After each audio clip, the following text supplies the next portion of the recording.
Oke, kali ini kita akan bahas tentang metodologi berorientasi objek.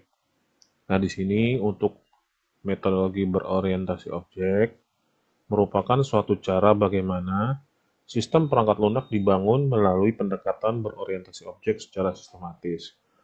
Nah, di sini implementasinya adalah ketika kita bermain dengan berorientasi objek, kalian di semester ini mendapatkan mata kuliah pemrograman akuntansi 2 atau Laravel 2. Yang sebelumnya juga sudah dibahas di Laravel 1 bahwa framework Laravel ini adalah sebuah perancangan web berorientasi objek, gitu ya, yang mempunyai kerangka MVC, model, view, dan controller.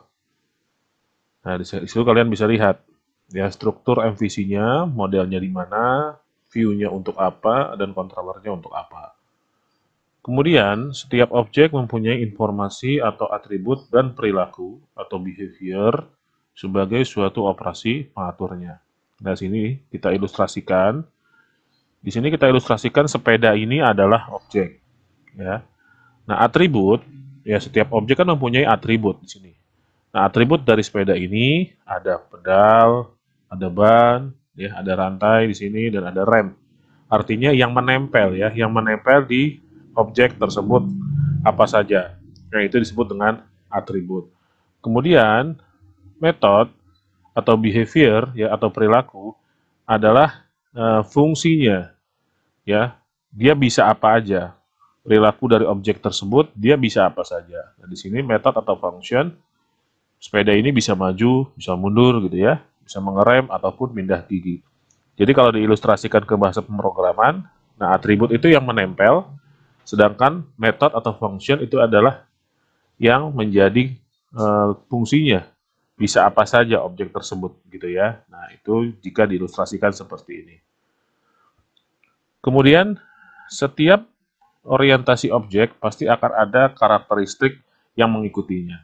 Nah, di sini pertama adalah encapsulation atau pembungkusan. Nah, encapsulation ini adalah sebuah fungsi yang melindungi objek yang ada di dalamnya dari serangan objek luar, gitu ya. Artinya jika dimasukkan ke definisi sebenarnya, jadi pembungkasan objek ini dari dunia luar tidak akan ada akses gitu ya. Tidak akan ada akses dari luar yang bisa mengotak-atik dalam. Jadi ketika bahasa pemrograman dibuat encapsulation, ya, jadi kelas lain tidak bisa mempengaruhi kelas yang lainnya, gitu, karena sudah tertutup dengan encapsulation. Nah, fungsinya di sini tidak bisa terlihat apalagi dirubah nih pada saat objek digunakan. Kalau dalam bahasa Java itu bisa pakai yang namanya private, ya modifier private. Jadi tidak akan ada akses secara langsung dari luar kelas. Kemudian ada pewarisan atau inheritance.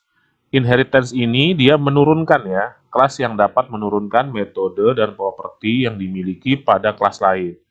Artinya, kelas tersebut bisa ngewarisin. Dia mewarisi ke objek lain pada kelas turunannya agar bisa dapat dikembangkan. Nah, contohnya di sini, contoh inheritance. Ada kelas dengan nama segitiga. Ya, kelasnya namanya segitiga. Kemudian kelas segitiga ini bisa diturunkan menjadi kelas segitiga sama sisi dan kelas segitiga sama kaki, ya. Nah, diambil sumbernya dari sini. Gambar ini diambil sumbernya dari sini. Artinya turunan dari kelas utama. Nah, cirinya, ya ciri inheritance itu nanti akan ada keyword extends.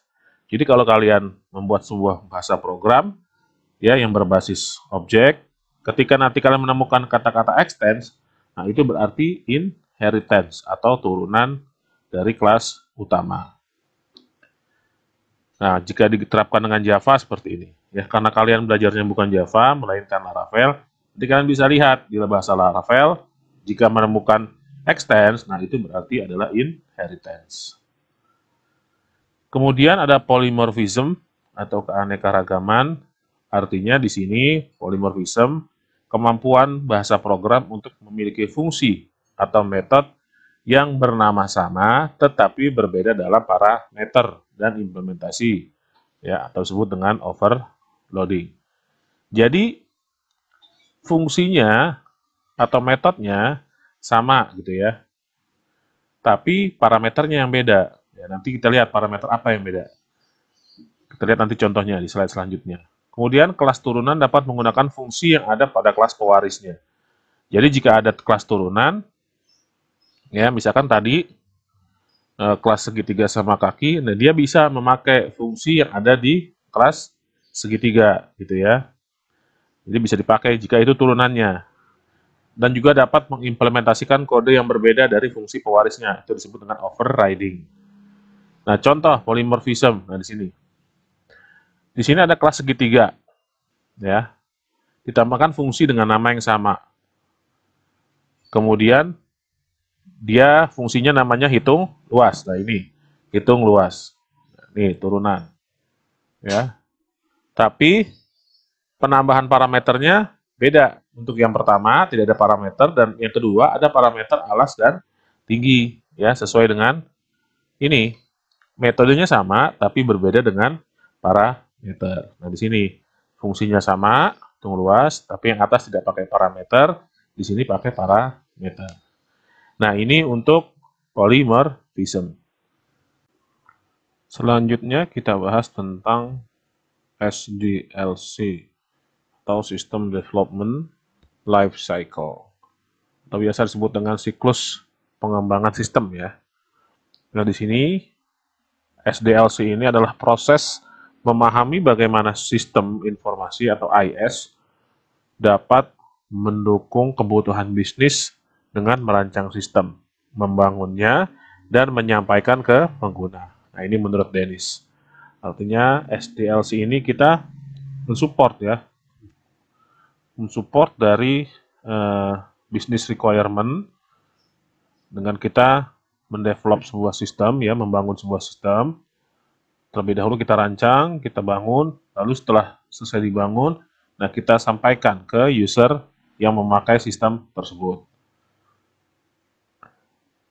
Kata kunci dari SDLC sendiri adalah analis sistem yang menganalisis suatu bisnis ya, yang menganalisis situasi bisnis, mengidentifikasi peluang untuk perbaikan, dan mendesain sistem untuk diimplementasikan. Jadi SDLC ini kita menganalisa dulu situasinya seperti apa. Setelah dianalisa, kita identifikasi nih ya peluang untuk diperbaiki. Setelah itu kita desain sistem yang untuk diimplementasikan atau dipakai. Nah, ini menurut Dennis lagi. SDLC sendiri ada beberapa fase gitu ya. Pertama planning, ada analisis, ada desain dan implementasi. Fase ini ya tidak bisa kalian acak. Misal, saya mau desain dulu, baru analisis, atau saya mau implementasi dulu, baru planning. Itu nggak mungkin. Ya, yang namanya fase itu adalah tahapan yang harus dilewati, gitu ya. Nah, di sini dalam pelaksanaannya, fase yang digunakan dapat berbeda-beda, dan pada intinya 4 fase umum yang ada termasuk dalam fase yang digunakan, gitu ya. Jadi jangan kalian acak. Boleh misalkan analisis, kemudian desain dan implementasi, tidak ada planning. Itu boleh, tetapi ya yang namanya sistem itu alangkah baiknya direncanakan dulu, tidak bisa langsung dianalisis begitu saja, gitu ya. Nah, di sini fase SDLC penjelasannya. Untuk planning atau perencanaan. Nah, di sini ini adalah fase ya proses fundamental untuk memahami mengapa sistem informasi harus dibangun dan menentukan bagaimana tim proyek yang akan membangunnya. Ya harus direncanakan. Jangan sistem kalian buat tapi tidak ada kegunaannya nanti, gitu ya. Dibikin saja tapi tidak punya fungsi, nah jangan. Jadi ini fase planning gunanya ini. Direncanakan kenapa sistem ini harus dibangun, gitu ya. Dan juga menentukan timnya, siapa saja yang akan membangun sistem ini. Ya, jangan ketika sistem ini sudah direncanakan untuk apa, tetapi tidak ada orang yang mengerjakannya. Lalu ada 2, analisis. Ya, fase analisis ini menjawab pertanyaan tentang bagaimana menggunakan sistem, apa yang akan dilakukan sistem, dan di mana dan kapan akan digunakan. Ya, kita cross check, menganalisis sistem ini nanti gimana sih makainya gitu ya. Terus sistem ini bisa apa gitu. Apa yang akan dilakukan sistem ini bisa apa. Kemudian di mana mau diimplementasikan gitu ya, di mana dan kapan akan dipakai sistem ini gitu ya. 3, desain. Nah, setelah dianalisis, desain ini merancang gitu ya. Merancang, ini ada tahap menentukan bagaimana sistem ini akan beroperasi. Ya.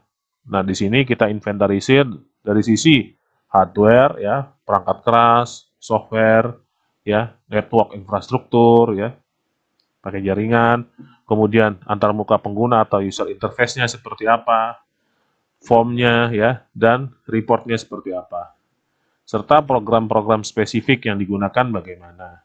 Lalu database untuk penyimpanannya pakai apa dan seberapa besarnya, serta file-file yang dibutuhkan lainnya, gitu ya. Nah, ini tahap desain atau merancang ketika membangun sebuah sistem. Setelah desain selesai, nah ini tahap terakhir, implementasi. Ya, fase terakhir dalam SDLC ini adalah fase di mana sistem yang sebenarnya dibangun ya harus dipakai atau dijalankan. Nah, fase ini biasanya mendapat perhatian paling besar karena untuk kebanyakan sistem adalah yang terpanjang dan paling mahal bagian dari proses pengembangannya. Ya, sistem ketika dibangun ya yang paling mahal adalah prosesnya. Membangun sistem itu dari mulai planning ya, kemudian kedua analisis, dan terakhir 3 desain. Ini proses panjang nih. Dan proses panjang ini adalah nilai mahal dari sebuah sistem yang akhirnya ujung-ujungnya adalah implementasi terakhir ketika menjalankan sistem tersebut secara real gitu ya. Nah, model SDLC di sini menurut Sukamto dan Salahuddin, SDLC ini ada beberapa model. Ada waterfall, ada prototype, ada R&D, ya Rapid Application Development, ada model iteratif dan model spiral. Tapi kalian di sini ya yang akan dibahas adalah metode waterfall atau air terjun gitu ya, dari atas turun ke bawah. Gitu ya. Bertahapnya dari atas turun ke bawah menggunakan metode waterfall. Nah, di sini ada catatan. Sistem yang baik adalah sistem yang selalu menyesuaikan dengan perubahan lingkungan di sekitarnya. Sistem tersebut harus dinamis menuju pada keadaan yang lebih secara berkelanjutan. Artinya sistem yang baik itu selalu update ya. Update mengikuti perkembangan. Jangan ketika kita membangun sistem itu di tahun 2020, nanti di tahun 2030 misalkan sistem itu masih sama dengan di tahun 2020. Jangan. Ya, ikuti perkembangan. Misalkan 2020 dibangun, nanti 2022 bagaimana nih sistem ini akan berjalan lagi? Ikuti perubahannya. Ya, jangan sama seperti ketika dibangun sampai dengan bertahun-tahun tetap sama.